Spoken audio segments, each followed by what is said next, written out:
Chapter 16. I saw her and I loved her, I sought her and I won. Across the threshold led, and every tear kissed off as soon as shed. His house she enters, there to be a light, shining within when all without is night. A guardian angel o'er his life presiding, doubling his pleasure and his cares dividing. Roger.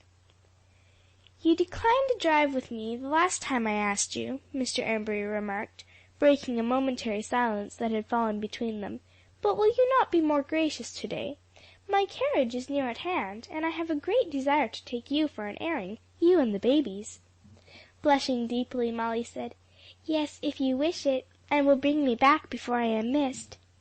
"I shall take good care of you, as who would not of his own?" he said, bending down to look into her face with a proud, fond smile. "Yes, you are mine now, dearest, and I shall never resign my claim.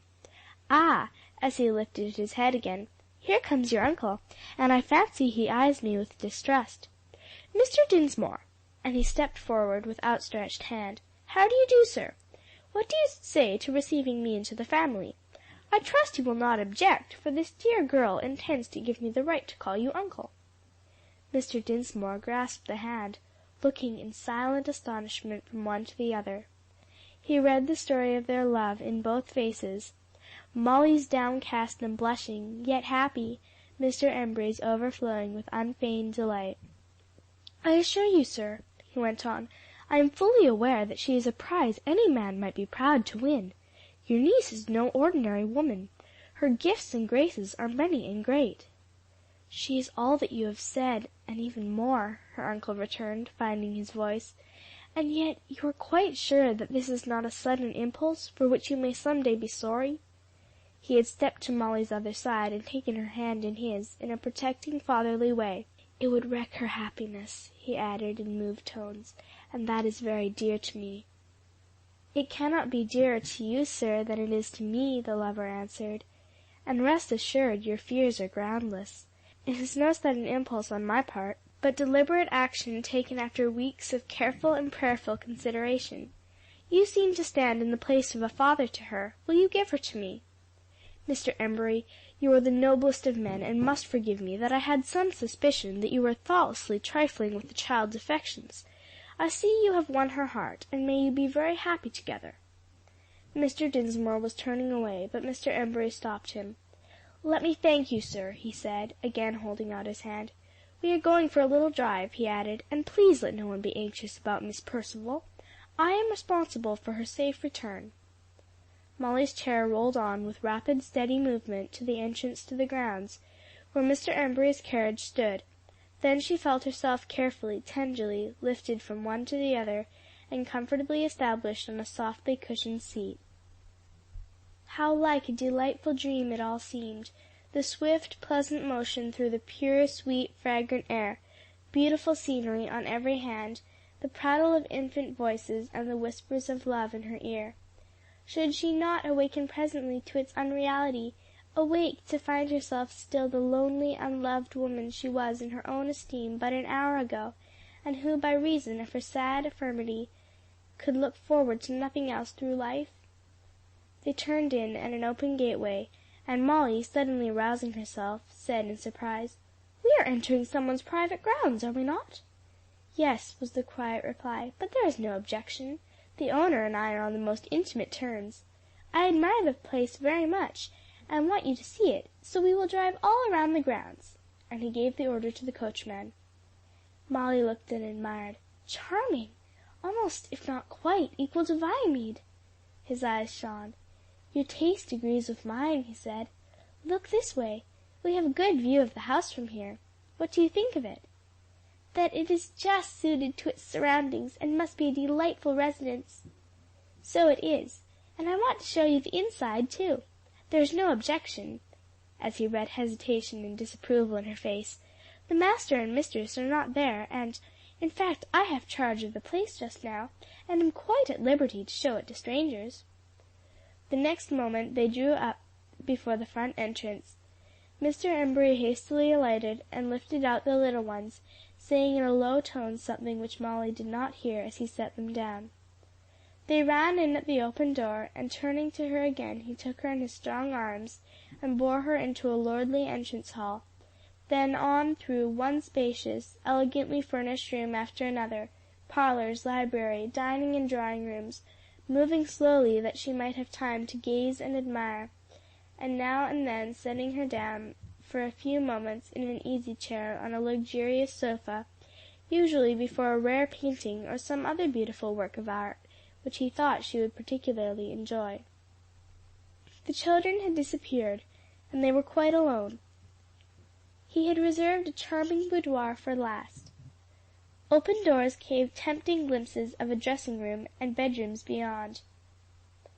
"These," he said, placing her in a delightfully easy, velvet-cushioned chair, and standing by her side, "are the apartments of the mistress of the mansion, as you have doubtless already conjectured. What do you think of them?"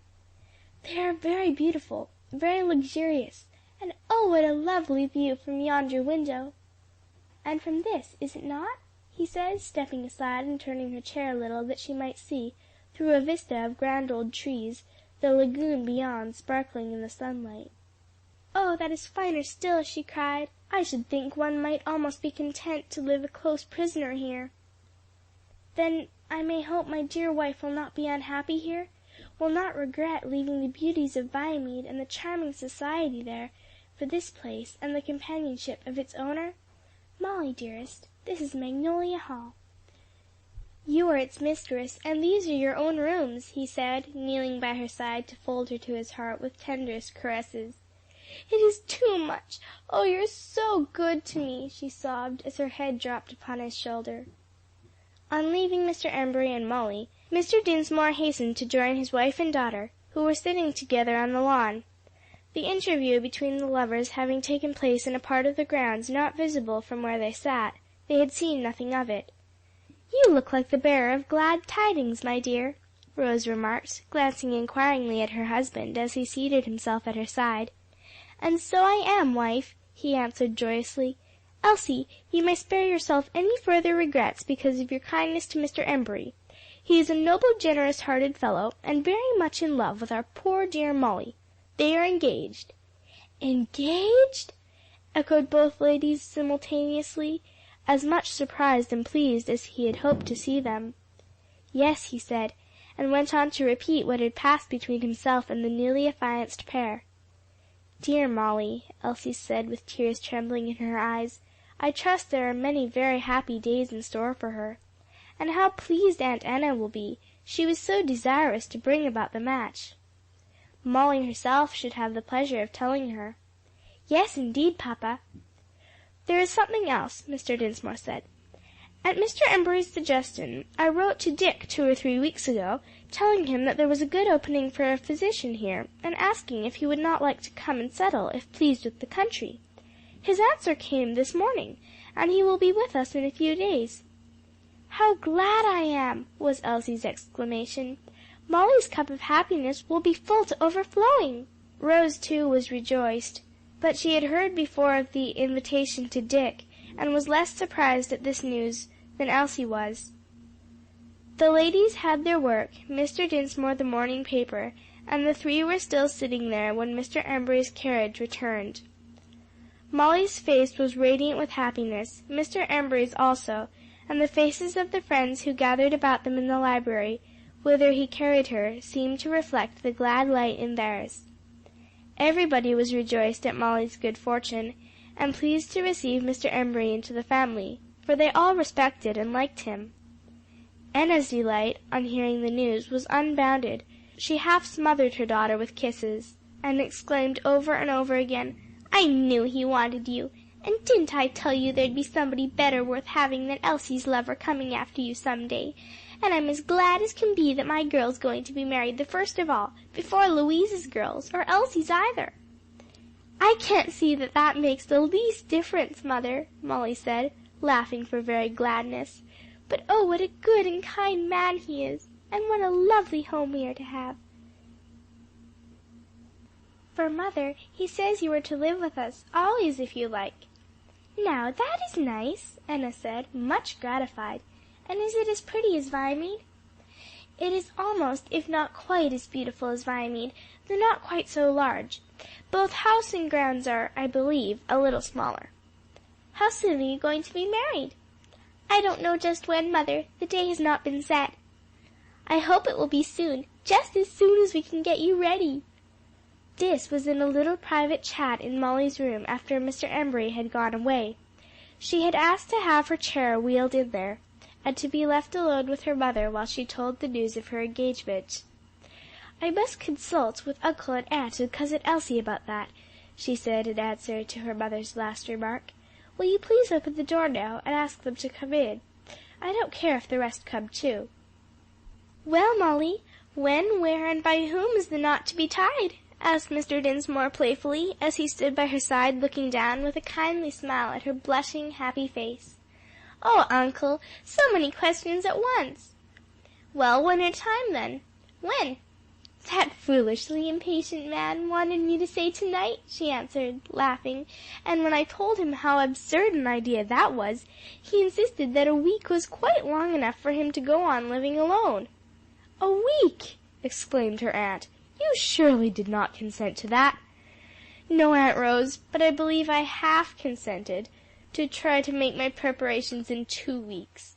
I doubt if we can quite settle that question now." "There must be time allowed for furnishing you with a handsome trousseau, my dear child," Elsie said, "but possibly it can be accomplished in a fortnight. As to the next question, where, you will surely let it be here in my house?"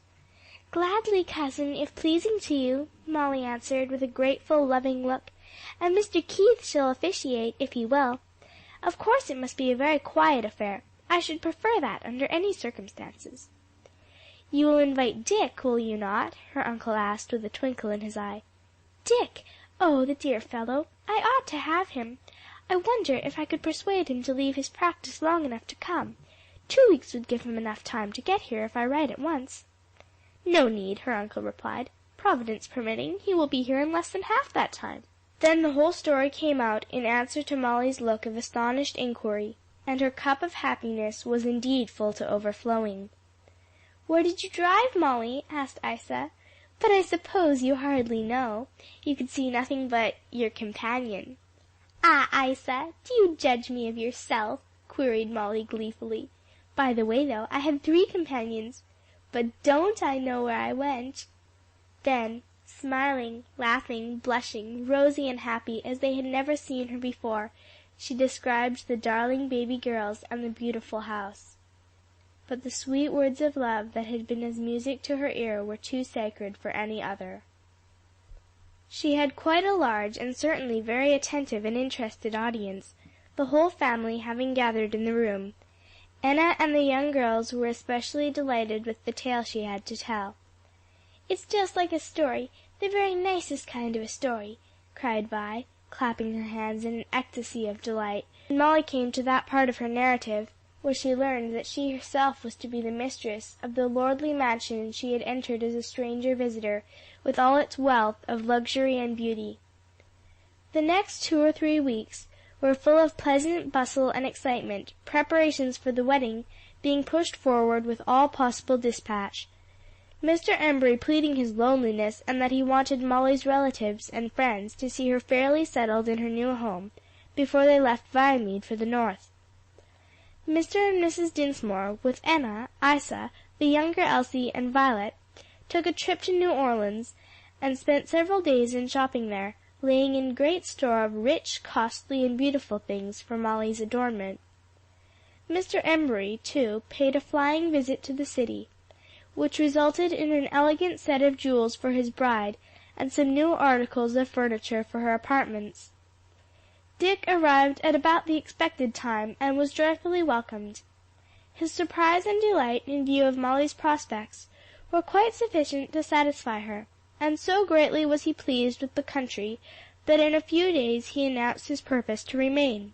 Cyril had received a unanimous call from the 2 churches, and after mature deliberation accepted it, upon which Elsie doubled the salary she had formerly paid, and told him playfully and in private that if he would get a wife whom she could approve, she would repair, enlarge, and refurnish the cottage.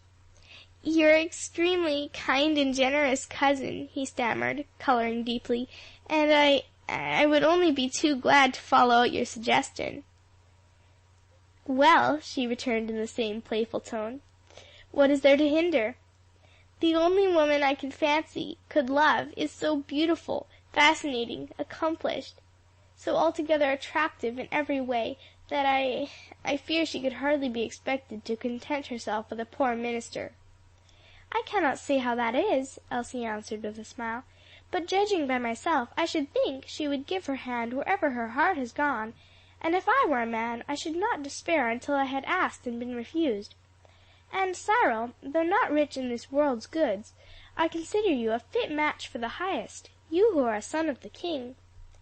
"That sonship is more to me than all the world has to give," he said, looking at her with glistening eyes, "but to others it may seem of little worth." "Not to anyone who is of the right spirit to be truly a helpmeet to you. I think I know where your affections are set, my dear cousin, and that by her the true riches are esteemed as by you and me." He thanked her warmly by word and look for her kind sympathy and encouragement, and there the interview ended. But that night, when Elsie was about retiring, Isa came to her, all smiles, tears, and blushes, to tell the story of love given and returned. She and Cyril had spent the evening wandering about the grounds alone together in the moonlight, and he had wooed and won his heart's choice. "Dear Isa, I am very, very glad for you and for Cyril," Elsie whispered, clasping her cousin close, and kissing again and again the blushing cheek. "I cannot wish anything better for you than that you may be as happy in your wedded life as my dear husband and I were." "Nor could I ask a better wish," Isa returned with emotion, "but I fear I can never be the perfect wife you were. And, cousin, I can hardly hope for mamma's approval of my choice." "Do not trouble about that now. I think we shall find means to win her consent." "I think grandpa and uncle are sure to approve." "Yes, and they will be powerful advocates with Aunt Louise, so I think you need not hesitate to be as happy as you can," Elsie answered with a smile. "Do you wish the matter kept secret?" "Mr. Keith is with grandpa and uncle now," Isa said, blushing, "and I don't care how soon Aunt Rose and the girls and Dick know it, but if you please, the rest may wait until mamma is heard from."